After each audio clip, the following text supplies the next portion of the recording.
A very good morning to all of you. Namaskar. I am very grateful to the Madras Bar Association and the Madras Bar Association Academy for giving this opportunity of speaking to all of you.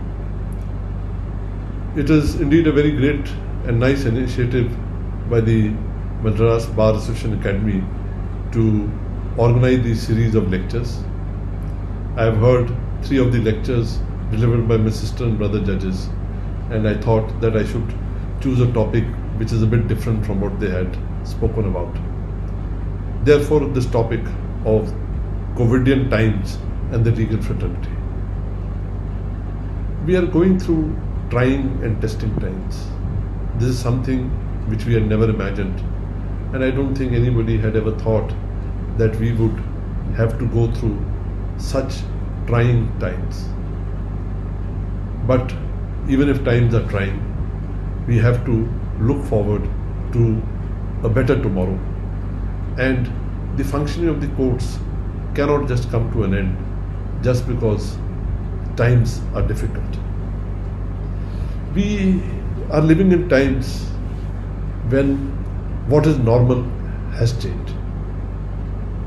In my view, this new normal is actually going to become the norm in the years to come.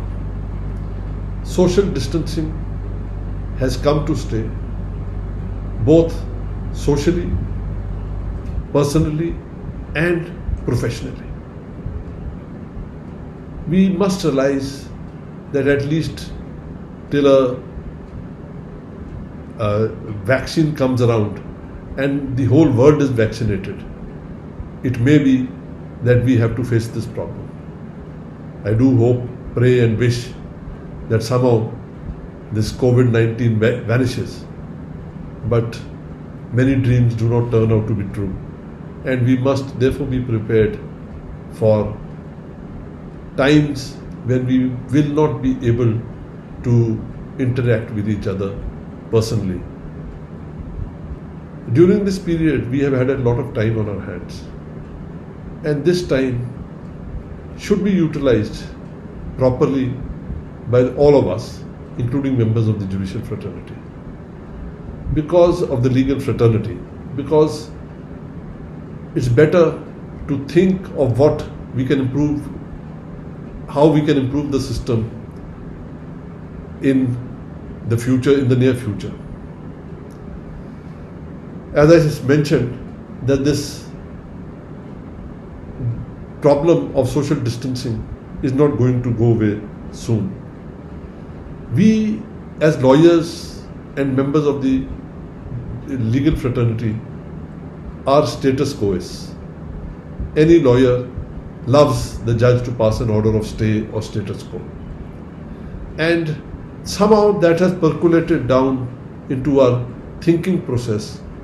And as a community of judges and lawyers, we are very resistant to change. It is not as if some of us are not well versed with new ways of using the net and the latest technologies to advance cases. More than 6 years back, when I was a Chief Justice in Tripura High Court, I had lawyers who would argue cases without a paper in their hand from their iPad.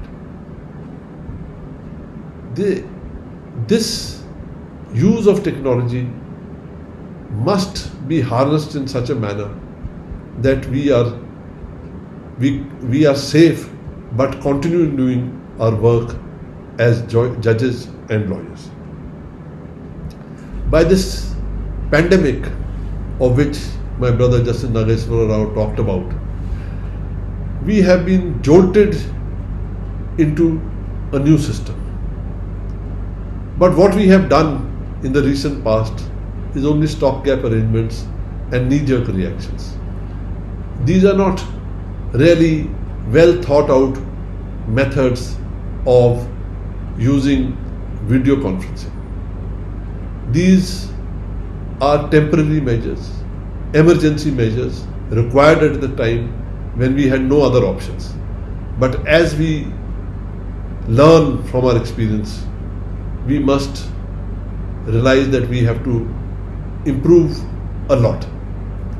As far as the Supreme Court is concerned, I think I've had 5 or 6 sittings by video conferencing. And amongst the 6 sittings, the last ones have been very, very much more better organized than the ones which took place in the beginning. Therefore, improvement will happen, but we need to have a pan-India approach as to how we will deal with these issues. The existing system is not geared to a lot of technological changes required. It is not to say that we have not been making any efforts. The E-Committee, headed by Justice Madan Lokur and now headed by Justice Dhananjay Chandrachud, have been making a lot of efforts. Yesterday I heard, read that the chairman of the Bar Council, Mr. Mishra, had made a statement that 90% of judges and lawyers are not able to use laptops or the net. I don't agree with him for 2 reasons. The first reason is that as far as judges in this country are concerned, if I am not wrong, for more than 12 years, each and every judge in this country has been using a laptop. Every court in this country has been provided with adequate numbers of computers which are being used by the staff. Therefore, to say that they are not technologically capable of handling this work may not be true. As far as lawyers are concerned, yes, I agree that in certain remote areas and amongst the fresh lawyers, they may have difficulty in accessing such tools like laptops, etc. But at the same time, we must realize that today almost any student of engineering, medicine, and even students of law in many colleges all have a laptop which they use. They are advanced. It may be the older generation which may have a reluctance to use computers, but that will have to change with times. We must also remember that the National Judicial Data Grid prepared by the E-Court Committee is probably one of the finest sources of information about courts anywhere in the world. The World Bank has recognized it as one of the best ever. Therefore, we have the hardware, at least in the courts, to handle a lot of the work. But if we go for video conferencing and doing much more e-filing, etc., we will definitely have to upgrade our systems and also will require massive increase in bandwidth, and that will have to be provided by the government. Because if we are not provided massive increase in the bandwidth, then the system will collapse. And to have a collapsing system is more dangerous than to have a slow system. The role of the bar in improving and using this new technology is very important. At least the young members of the bar should even interact with their clients through internet. Almost every citizen of this country has a phone, if not a smartphone. Even if he has a phone, you can give him an SMS. If he has a smartphone, even documents can be exchanged. Your pleadings or instructions can be completed many times on phone itself. Therefore, avoid crowding your offices and have less people coming to office, and only when it is strictly necessary. A lot of you can use software which converts speech into typing. There are many types available, and because most of them are proprietor, it would not be proper for me to name any of them. But if you use, it takes about 3 to 6 months for you to get used to the system and train the system so that it is modulated and understands your voice. Once that is done, a lot of the work can be done by dictating to the laptop itself. In this way, lawyers can use the technology and interact with and reduce the interaction with the clients. I am reminded of a young judge in Himachal who was posted in a remote area, and he used this software so fantastically well that that the level of accuracy was something like 99.9%. You don't need a steno, you don't need anybody else. If you can do it, you only need to do the correction once you're reading it out. You can also have conferences with senior counsel on the net through video conferencing, and there you don't have to go through very big systems. Even WhatsApp will work. I heard Arvind Datar talking about the need to check senior counsel through video conferencing, and I totally agree with him. Further, you can even exchange your opinions, your briefs, your pleadings through email. Everything does not have to be exchanged physically in court. This will bring us to other systems which need to be adopted. e-FIRs. The FIRs must be recorded and be available on the net. Some states I know have done it, and when they're available on the net, there is increased transparency, and the copy of the FIR being a public document is available to all. In remand cases, video conferences has already been successfully used in a large number of states. I've also had the occasion of using it in some states, and I find that wherever it has been used, it reduces the cost a lot. There is no need to produce under trials in court on each and every occasion. They can be brought to court only when they are necessary to be required. A lot of our police force is used only to transport the under trials to court.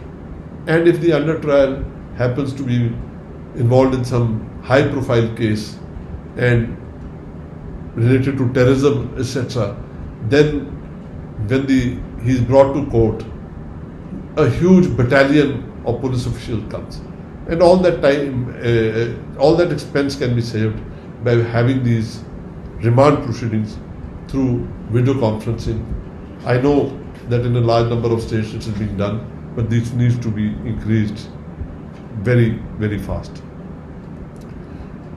I am talking about changing times. I am talking about the need to use fresh technology, but we also must realize what are the limitations of the new technology. We just can't jump and say that video conferencing can be used totally in courts without seeing what is the fallout thereof. In my opinion, video conferencing can be used for preliminary work. From the remand, even grant of bail in minor matters where long drawn out hearings are not to be done, then production of the accused in court, up to the stage of filing of the charge sheet, most of it can be done by video conferencing. And it's not necessary that every time the party or even counsel must appear in court.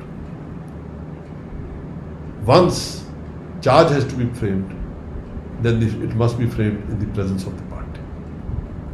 Trial must be done in the presence of the party, and witnesses must be produced in court, because the court must record the demeanor of the witnesses, and some instructions will have to be given to the counsel by the accused at the time of the trial.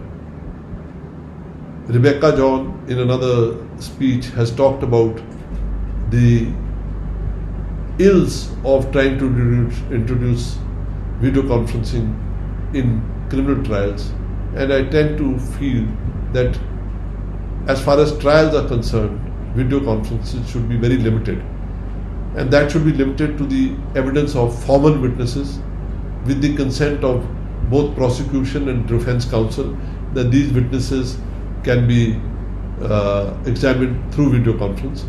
To give an example, there are some witnesses who just have to prove some formal documents, and the defense counsel also knows that no effective cross-examination has to be done.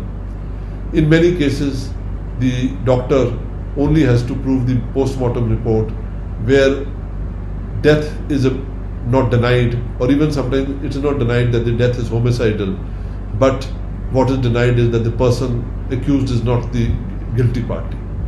Therefore, there can be many cases where some portion of the evidence can be recorded by video conferencing.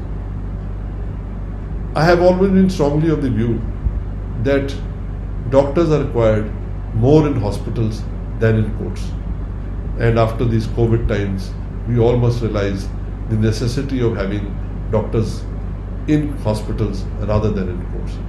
So when doctors are to be examined, please try and ensure that they are examined through video conferencing, because it would save their time and may help them to treat a few more patients sitting in hospital rather than traveling to court and back. As far as civil cases are concerned, similarly, up to the stage of framing of issues, things can be done even without video conferencing, just by telling the parties to exchange pleadings through email with copies to the court, and e-filing will become the norm. That doesn't require any major technological advance, and even with the existing system, most of this can be done. This will save the time of the court, because all that will have to be done is a date will have to be fixed. Even issues can be framed in many civil cases without the need to have parties or counsel in court. It is only thereafter that in civil cases the trial starts. According to the CPC, the witnesses have to file their affidavits. I have always been personally a very strong opponent of this change in the law, where all witnesses are examined on affidavit. It is not proper. And to give an example, in a case of a will, where two witnesses who have attested the will have to be examined, how can anybody cross-examine them effectively if they are not examined in court at the same time?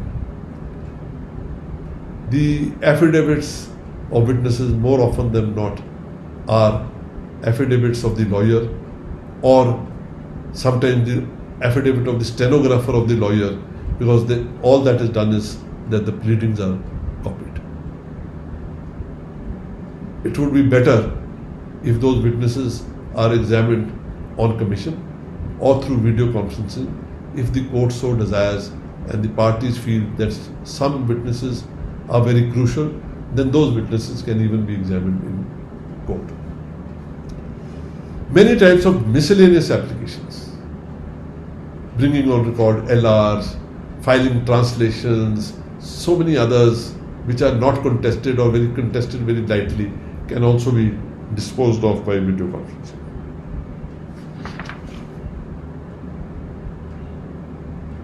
Though there are many other aspects of information technology, in the COVIDian times, we are concentrating more on video conferencing, which has been the buzzword in the last 6 weeks or so.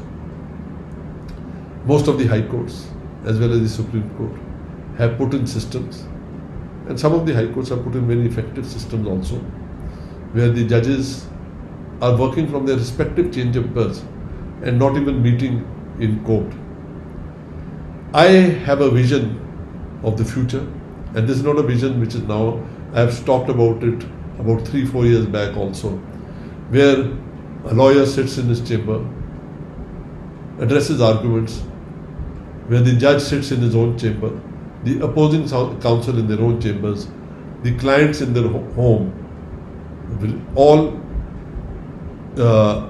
seeing what is happening in court. Obviously, the clients will not have the right to address unless the court specifically allows them to do so. And the issue being raised many times is that these are not transparent proceedings.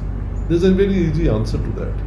All these proceedings, if bandwidth is available, can be live streamed. And once they are live streamed, anybody who's interested in watching the proceedings of any particular case can do so. We have not used video conferencing, though almost all court complexes in this country have video conferencing facilities. But there have been some judges and some courts who have used video conferencing very well. And these examples and these cases can be the guidelines of how to do certain matters. Tripura was a bench of the Guwahati High Court. An election petition was argued before a bench, and then the bench went back to Guwahati, but it had not completed arguments. These arguments were completed over the net by video conferencing, and this happened somewhere in 2011 or 2012. So it is, if 9 years back we could do that, we can very well do it in a much better system now. There are some disadvantages of video conferencing, some of which I have already alluded above, but there are certain advantages. If we get used to video conferencing in times of crisis like the present crisis, we won't have to rush to find immediate knee-jerk reactions, but we will already have a system, a well-developed system, where we can simply slip in and use and improve this and start working in a proper manner.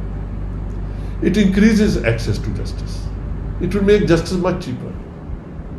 Many of you of the Madras High Court Bar could address arguments in the Supreme Court.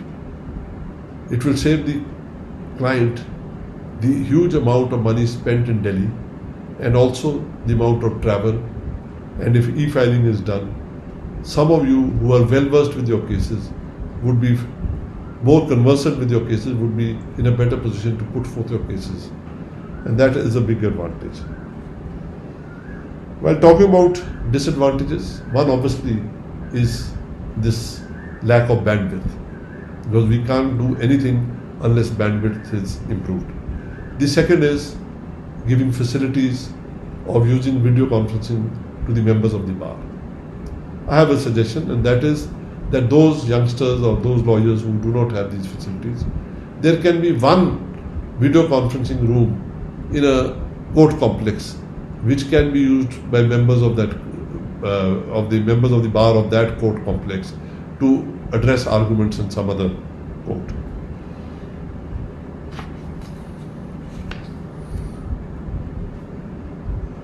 Unfamiliarity with the technology is another thing which is well bandied, that we are not conversant with this technology. I think it's just our reluctance, our status quoist attitude which prevents us from doing today. If I was to present a new iPhone or a new laptop to any one lawyer, within 15 minutes, he will have accessed his favorite songs. He will have changed the screenshot to his religious belief or his favorite film star or his family member, and that technology they can understand. Then why can't they? It takes a little more to get into the technology of using it as a tool for work. In my view, video conferencing as of date can't become the new normal. It will have to be a part of the tools of technology which will have to be used, and it will take many years, maybe decades, when it will become the norm. But we must realize that at one stage or the other, it is bound to become the norm, and it is better that we start now when we have been forced into changing by this unfortunate pandemic. We need to train both the members of the bar and the bench to use these tools effectively. And I don't think that's a very difficult task. A few days training would be sufficient to train both members of the bar, the judges, as well as the court staff.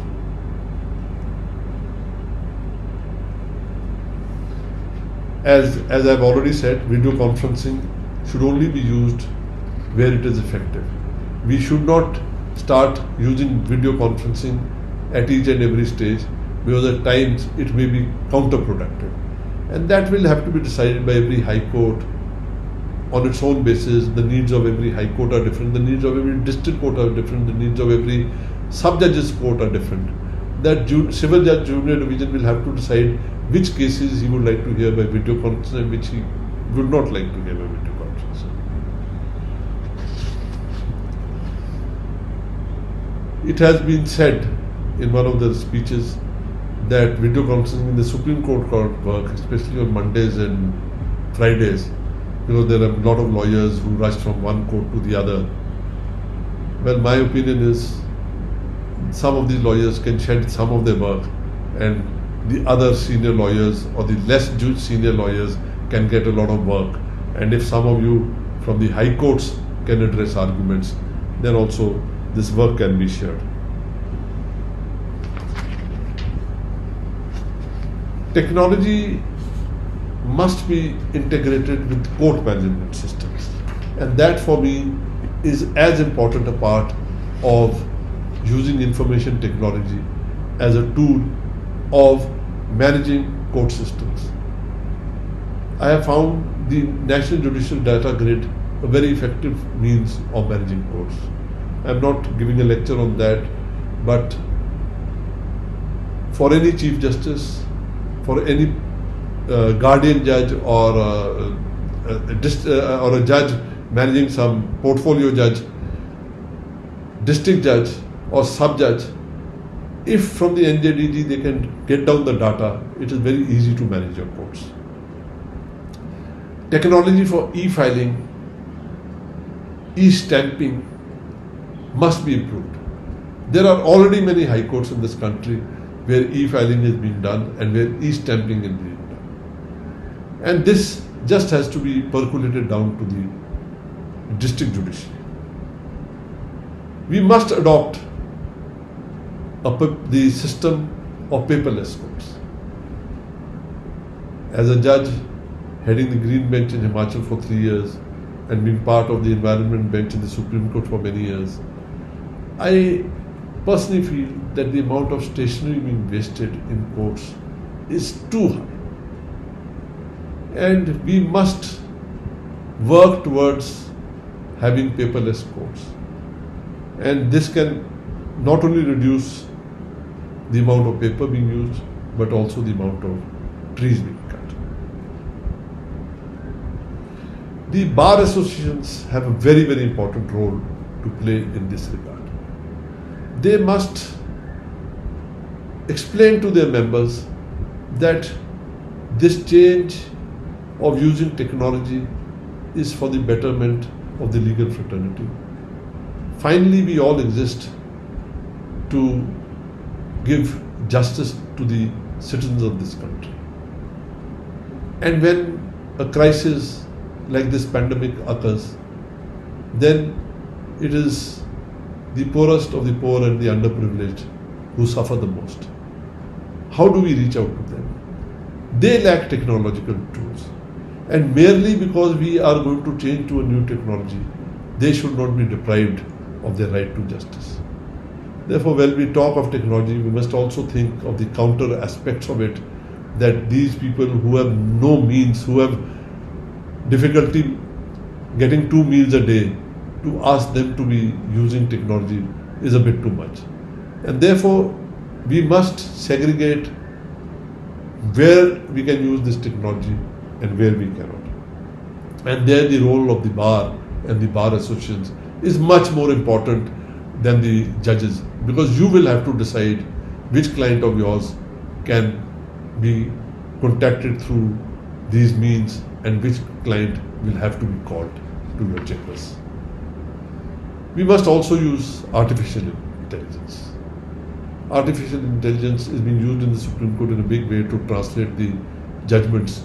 At presently, I'm told 7 or 9 languages, which will be increased to many more. Artificial intelligence can also be used for managing the court systems, to ensure the digitalized filing of cases, and more importantly, the classification of cases, where they should be marked to. Therefore, if artificial intelligence is used, human intervention in assigning cases to particular judges is minimized, and this will not only reduce corruption but also reduce the charges very often made that some cases are listed before some particular judges for a certain reason. As far as transparency is concerned, I've already said that this argument that this system will not be transparent can easily be countered by making most VC proceedings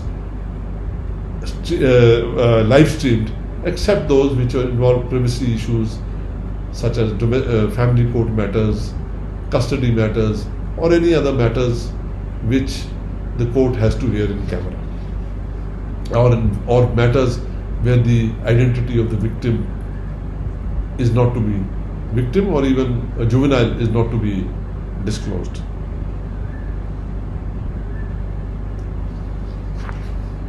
From this really sad pandemic, we have to learn a few lessons. We have to learn not a few lessons, in fact, many lessons. We must realize that we have to work with nature and not against nature. This pandemic is the result of actions which are unnatural in a way. We have to rethink our lives. We have to think what is right and what is wrong is also changing. Our norms of society will have to change. We can't think of hosting big parties anywhere in the near future. There's been no farewell party for me in the true sense, but I don't really regret that. Yes, I would have loved it, but if it can't happen, it can't happen. To end, I would like to say that let's not change the existing system or overhaul it completely. We have to mix this technology slowly into the existing system and slowly increase it till all of us get so well versed and well used to it that we can use it in a better, efficient and more effective manner, rather than forcing the technology when everybody is reluctant to use it and it becomes counterproductive since it is inefficient. This change will only be possible if all of us are not only willing to change but also willing to train and unlearn many things which we will have to while looking for a new tomorrow. We must use the best parts of our existing systems and also the best parts of the technology and merge them together to ensure that the justice delivery system in this country works in a proper and efficient manner. We must realize that change is the only constant, and we must always be willing to change and adapt to new ways of functioning to make our systems better. And before I end, I wish all of you good health, and may all of us come through this pandemic unscathed. Thank you very much. Jai Hind.